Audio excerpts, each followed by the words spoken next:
안녕하세요. 올랜도 킴입니다. 오늘은 마이크론에 대해서 한번 알아보겠습니다. 신중론으로 가야 될지 아니면 상승론으로 가야 될지 실적 발표를 앞두고 여러 가지 모습 속에서 왔다 갔다 하고 있는데 마이크론의 실적이 아무래도 기술적인 향방이 이제 결정되지 않겠는가 그렇게 보여지고 있습니다. 자, 먼저 골드만삭스 같은 경우에 있어서는 마이크론의 실적 발표를 앞두고 신중한 태도를 보이고 있다 그렇게 말하고 있는데 그렇다면 그 이유가 어떤 것인지 거기에 대해서 한번 살펴보겠습니다. 자, 마이크론의 주가 자체는 지난 5거래일 동안에 15% 상승한 후에 금요일날 하락세를 보였다 이렇게 말하고 있고 목표 주가를 400달러에서 900달러로 상향 조정했지만은 실적 발표를 앞두고 중립 등급을 유지하고 있다. 지금 뭐 1000달러 정도 되고 있으니까 아무래도 100달러 더 밑으로 보고 있다. 이렇게 보면 되겠고, 자, 예상의 주당 순이익이 10.2배에 거래되고 있는데 골드만삭스는 2027년도 회계연도에 주당 순이익이 138.86달러로서 정점을 찍을 것으로 예상을 하고 있다. 이렇게 말하고 있죠. 그래서 만약에 그렇게 해서 10배수 주게 되면은 지금 한 1380불은 가지 않겠는가. 자, 그렇게 볼 수가 있겠습니다. 자, 그래서 이번 한 주 동안에 상당히 롤러코스터가 많았죠. 자, 주가 자체가 1.4% 하락한 981.61달러를 기록했는데 이번 주에 반도체 주식의 큰 변동 속에서 900달러 아래로 떨어졌던 저점에서 반등해서 목요일 종가 기준으로서는 5일 동안에 15% 상승했다. 자, 그럼에도 불구하고 6월 3일 이후에 1000달러를 넘어선 적은 없었다. 자, 그렇게 말을 하고 있죠. 참 한 80불대까지 갔다가 계속해서 1000달러를 돌파하지 못하고 있다. 이렇게 말하고 있고, 자, 특별히 기업 가치에 대해서 논쟁을 벌이고 있는데, 자, 다른 것보다는 시총이 처음으로 1조 달러를 돌파했고 5월 26일에 그 다음 또 1조 1천억 달러 이상의 가치를 지니고 있다. 이렇게 말하고 있죠. 자, 근데 반도체 제조업체의 거래 가격은 다음과 같은데 지금 현재 낮다는 거겠죠. P/R를 봤을 때 메모리 산업의 잦은 호황과 불황 주기를 반영하고 있고, 자, 그래서 10.2배에 거래되고 있다. 이렇게 말하고 있죠. 실질적으로 요거만 따지고 보게 되면은 기술주의 나스닥 종합지수는 24.8배니까 훨씬 더 낮게 형성이 되고 있다. 자, 그렇다면 정말로 P/R를 줘서 이 정도 가격이 이 정도까지 뛸 수 있느냐 했을 때는 좀 의문스럽지 않나. 자, 그렇게도 볼 수가 있겠죠.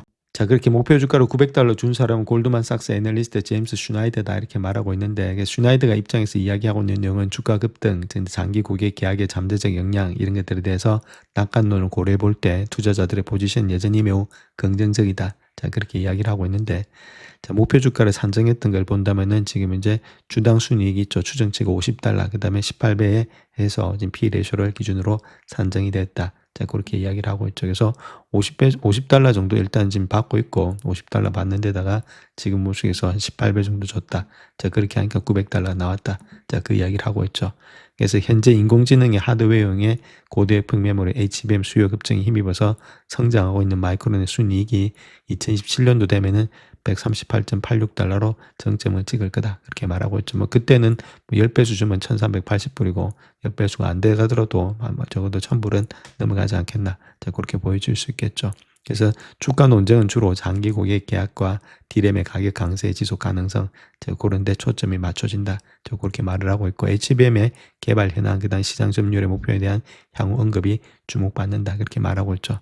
현재로서 본다 마이크론과 소수 다른 반도체 회사들이 저평가된 상태로 남아있기 때문에 이런 것들이 지속적인 수익 창출 능력 때문에 이런 것들이 좀 저평가되어 있다. 수익은 계속해서 창출이 될 수 있다. 자, 그렇게 이야기를 하고 있는데, 근데 우리가 봐야 될 것이 정말 50달러밖에 안 가는지, 이거보다 더 많이 가는지 우리가 봐야 되겠죠. 그래서 50달러보다 더 간다면 주가 자체가 뭐 18배 안 준다 하더라도 충분히 일단 1000달러는 갈 수 있지 않겠는가. 자, 그렇게 볼 수 있겠죠. 그래서 자기는 한 요 정도로 보고 있는데, 이게 전망치가 이보다 늘어난다면 주가는 더 달릴 수가 있다. 이렇게 말씀을 드립니다.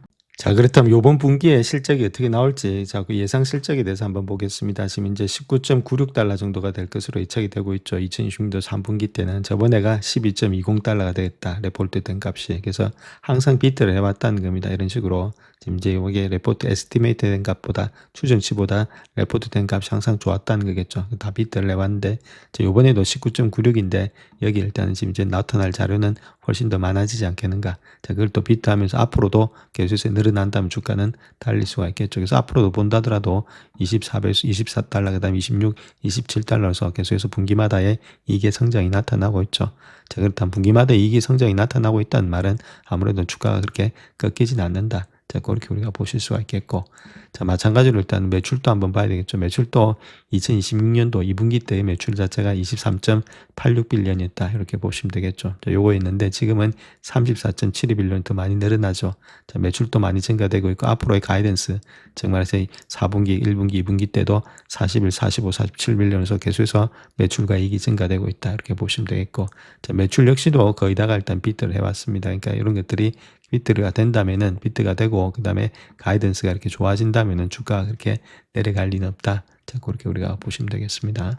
자, 그렇다면 EPS를 봐야 하는데 EPS가 2010년도에 60달러입니다. 자, 2017년도에는 108달러 정도 되고 있죠. 여기다가 일단 10배수 해주게 되면 지금 1000불은 넘어간다는 이야기겠죠. 그래서 지금 현재 가격이 아무래도 지금 만회주게 되면은 1080불 직전 고점까지는 달리지 않겠는가. 108에다가 10배수 해주니까. 자, 그렇게 단순하게 우리가 볼 수 있겠죠. 충분히 이까지는 가는데 2018년도 되면 뭐 크게 늘어나는 건 없으니까. 자, 아무래도 2027년도 저 그때까지가 좀 피크가 되지 않겠는가. 자, 매출의 성장률로 보면 자, 그런 것들이 우리가 있을 수가 있겠죠.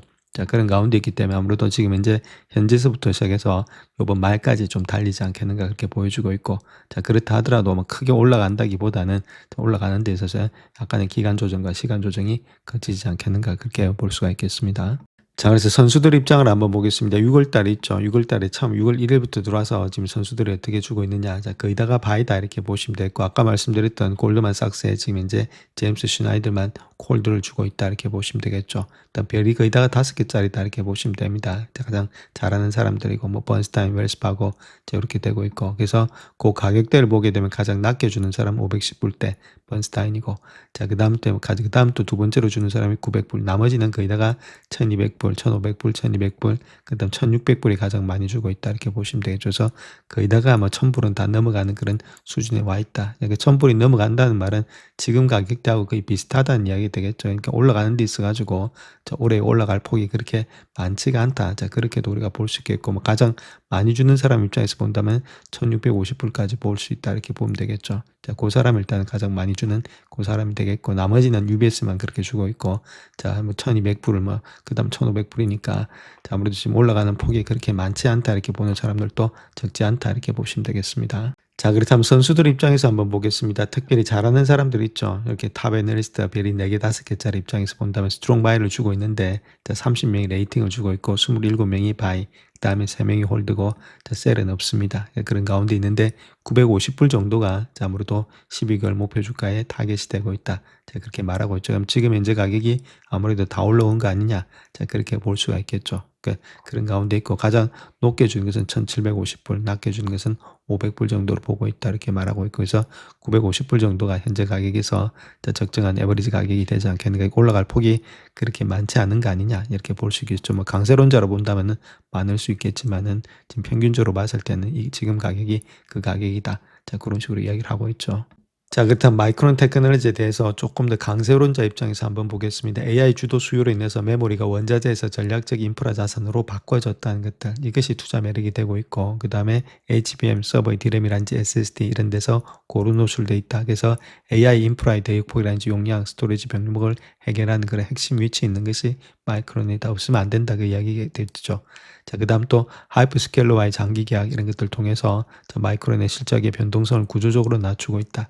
높은 밸류에이션의 멀티플을 정당화할 수 있다 이렇게 말하고 있죠. 그래서 저번에 말씀을 드렸지만은 PE를 갖다 할 수 있는 이유는 자, 이가 어느 정도인지부터는 좀 안정적으로 꾸준히 갈 수 있다는 거겠죠. 자, 그러니까 아무래도 P 레이쇼를 쓸 수 있는데 옛날에는 이 자체가 왔다 갔다 했다는 겁니다. 장기 계약이 없으니까 자, 그로 인해서 P 멀티플을 줄 수가 없었는데 지금은 P 멀티플을 줄 수 있다. 자, 그런 것들이 멀티플의 정당을 가져온다. 자, 그 이야기를 하고 있죠. 자, 그렇다면 옛날처럼 고전적인 메모리 사이클이 있는 거 아니냐. 자, 그렇게 이야기할 수 있는데 완전히 사라진 것은 아니죠. 여전히 메모리 기업이고 경기 순환성이 여전히 중요하다. 자, 그럼에도 불구하고 지금 현재 AI 인프라의 확장을 인해서 전략적 고객들의 메모리 조달 방식이 근본적으로 변했다는 거겠죠.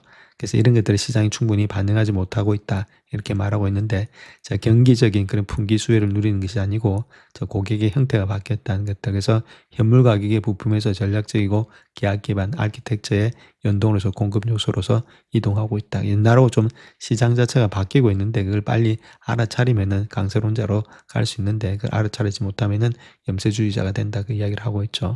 자 그래서 마이크론이 좀 달라졌다는 이유가 이제 여기서 한번 봐야 되는데 난객 기준으로 이렇게 보자 이렇게 말씀을 드렸죠. 그래서 지금 2025년도 2분기하고 2026년도 2분기 단 1년 동안에 EPS만 본다 하더라도 여기가 1.56입니다. 근데 이게 12매수죠. 12달러죠. 그러니까 12배가 뛰었다는 겁니다.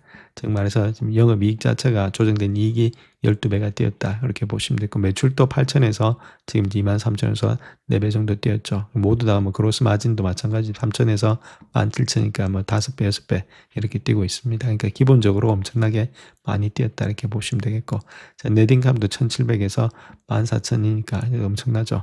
자, 그런 가운데 있는 것이 현재의 마이크론 테크놀로지다. 그래서 엄청나게 올라왔는데 자, 앞으로도 이 정도의 지금 이제 매출과 이익의 증가가 있겠냐. 자, 거기에 대해서는 조금 의문스럽겠죠. 그래서 약간의 성장률은 그렇게 많지는 않지만 그럼에도 불구하고 계속해서 일단 이런 성장률의 일부는 담당하지 않겠는가 그렇게 볼 수가 있겠죠. 그래서 지금까지 올라왔던 것은 크게 일단 우리가 주가가 올라온 것 자체가 이 정도로 왔기 때문에 문제가 없다 이렇게 말씀드릴 수가 있고 앞으로도 이 정도의 이제 매출 성장과 이게 성장이 된다면 아직까지는 지금 이제 어느 정도의 위치에서 올라갈 가능성이 많이 있지 않겠는가 자 그렇게 보고 있다는 거겠죠. 자 그래서 마이크론 같은 경우는 2010년도 캘린더 기준으로 해서 데이터 센터의 D램 그다음 낸드의 비트 수요가 전체 산업 템 시장에서 50%를 처음으로 넘어서고 있다. 그래서 아무래도 이런 것들 대변화가 나타나고 있다는 거겠죠. 자, 과거에는 메모리 수요가 PC라든지 스마트폰 이런 경기 순환적인 소비자 시장에서 크게 연동됐는데 자, 이제는 추가 수요자가 AI 팩토리를 구축하는 하이퍼스케일러가 되고 있고 자, 메모리를 모델의 크기라든지 컨텍스트의 길이, 추론의 처리량, 전력의 효율, 궁극적으로는 클러스터의 경제성을 좌우하는 핵심 자원으로서 인식이 되고 있다. 좀 바뀌었다는 겁니다. 그래서 엔비디아 같은 경우는 블랙웰의 울트라가 대표적인 사례가 되고 있는데 자 거기서 우리가 하나 봐야 될 것이 결론적으로 봤을 때 엔비디아의 GB300 있죠. 그래서 NVL72 구성에는 어떤 것들이 있냐면 20TB의 GPU 메모리가 들어간다는 그 메모리 그러니까 이 정도의 메모리가 많이 들어간다는 것들 마찬가지로 GPU 메모리의 대폭이 포함되고 있다. 그래서 메모리가 GPU의 시스템의 성능의 핵심이 되고 있다. 자, 그러다 보니까 메모리 업체들이 가고 있는데, 자, 그거 자체가 아무래도 시장 자체가 많이 바뀌어 있다. 자, 그러니까 앞으로도 이런 수요가 더 많이 늘어나니까 주가는 더 달릴 수 있다. 그 이야기를 하고 있는 거죠. 자, 그 다음 또 경영진의 발언도 중요한데 우리는 기존의 LTA, 요거는 롱텀 어그리먼트입니다. 장기 계약 있죠. 요거와 더불어서 다른 전략적인 고객 계약을 지속적으로 추진하고 있는데 자, 이러한 계약들이 수년간의 구체적인 약정을 포함해서 비즈니스 모델의 가시성과 안정성을 제고하고 있다. 그렇게 말하고 있고 그래서 전략적인 고객 계약을 본다면은 고객에게도 비즈니스 계획의 확실성을 높여주고 있고 당사의 폭넓은 포트폴리오라든지 장기적인 고객 관계도 강화되고 있다. 자, 그렇게 말하고 있죠. 그래서 첫 5년 동안에 전략적인 계약을 통해서 체결하게 돼서 매우 기쁘다. 자, 그렇게 이야기를 하고 있죠. 자, 특별히 롱텀 어그리먼트가 있죠. 그리고 장기 계약 자체는 HBM에서 상당히 중요한데, 자, 그 이유는 HBM 자체가 범용의 D램처럼 대체 가능한 수요풀에서 판매하는 제품이 아니기 때문이다. 자, 그렇게 이야기를 하고 있습니다. 그래서 이런 것들이 있기 때문에 아무래도 앞으로의 상승 여력이 좀 많이 있지 않겠는가. 자, 그 이야기를 하고 있죠. 자, 이번에 실적 발표 때 우리가 꼭 봐야 될 것이 어떤 거냐면 물론 지금 이제 이번 분기에도 한 번에 이례적인 실적이 내는지 자 그런 것들이 핵심 쟁점이 될 수 있는데 그거보다는 지금 이제 가이던스 자 그런 것보다는 더 중요한 것 자체를 본다면은 실적 발표에서 수익성이 AI 기반의 견고한 공급 부족으로 인해서 나오는 건지 HBM의 수요는 얼마만큼 되고 있는지 고객의 약정들은 얼마나 되고 있는지 지속적인 가격의 협상력 이런 것들이 구조적으로 요인에 의해서 뒷받침되고 있는지 이런 것들이 확인되느냐가 가장 크다. 이렇게 보시면 되겠고 2016년도, 2017년도에도 수요가 구조적으로 공급을 초과할 것으로라는 그런 언급이 나온다면은 시장이 현재 실적을 단순한 업사이클의 고점 이익으로 치부하는 태도를 갖다가 반박할 수 있다. 자, 그렇게 이야기를 하고 있죠. 그래서 결론적으로 수요가 구조적으로 공급을 초과하느냐, 자, 거기에 달려 있다는 거겠죠. 그렇다면 이것만 된다면은 주가는 더욱더 갈 수 있다. 이렇게 보시면 되는데 아직까지는 자, 우리가 지금 이제 어느 시대에 살고 있냐면 지금 판단의 시대에 살고 있죠. 처음에는 일단 학습을 했다가 추론했다가 이제는 판단의 시대에 살고 있다. 자, 또 로봇이 모든 것들을 다 결정해서 자기가 사고 팔고 하는 세계에 있기 때문에 이런 것들이 더욱더 구조적인 공급이 초과돼야 되지 않겠는가. 자, 그렇게 볼 수가 있겠죠. 그것만 준다면은 주가가 가는 데는 큰 문제가 없다. 그렇게 이야기를 하고 있습니다.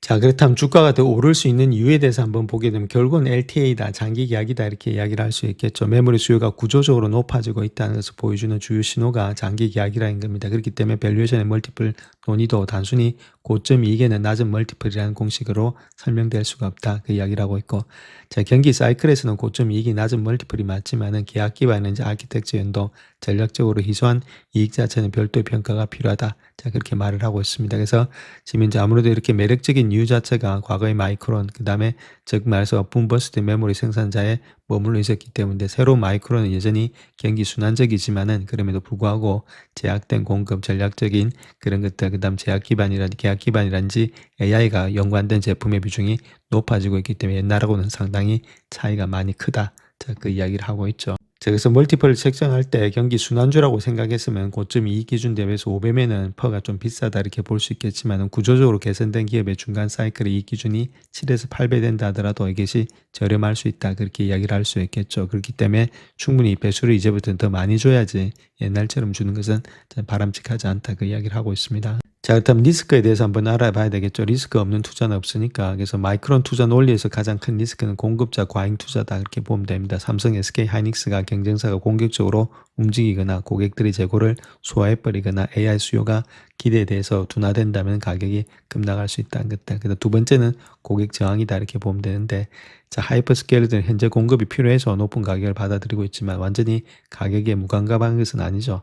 그래서 메모리 비용이 AI 인프라에 지나치게 커지게 되면 고객들은 재설계, 대체, 효율화, 더 강한 계약 조건을 요구할 수 있다는 것들, 이런 것들. 그 다음 세 번째는 HBM의 사업의 실행력이다.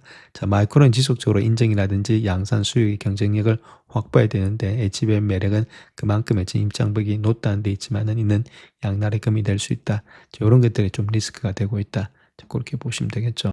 그래서 결론적으로 봤을 때 지금 AI 인프라 테마에서 가장 흥미로운 종목 중에 하나가 마이크론인데 단순히 메모리 판매 증가가 아니라 메모리가 전략적으로 희소해지고 있다는 점이 핵심이다 이렇게 말하고 있고, AI 인프라 구축은 GPU 경쟁에서 시스템 경쟁으로 전환되고 있다. 이 시스템에는 대역폭, 용량, 스토리지, 전력, 네트워킹, 소프트웨어, 오케스트레이션 이런 것들의 다양한 요소가 필요한데, 자, 마이크론은 아직까지 여러 메모리와 스토리지의 병목 구간에 걸쳐 있다 그렇게 말하고 있죠.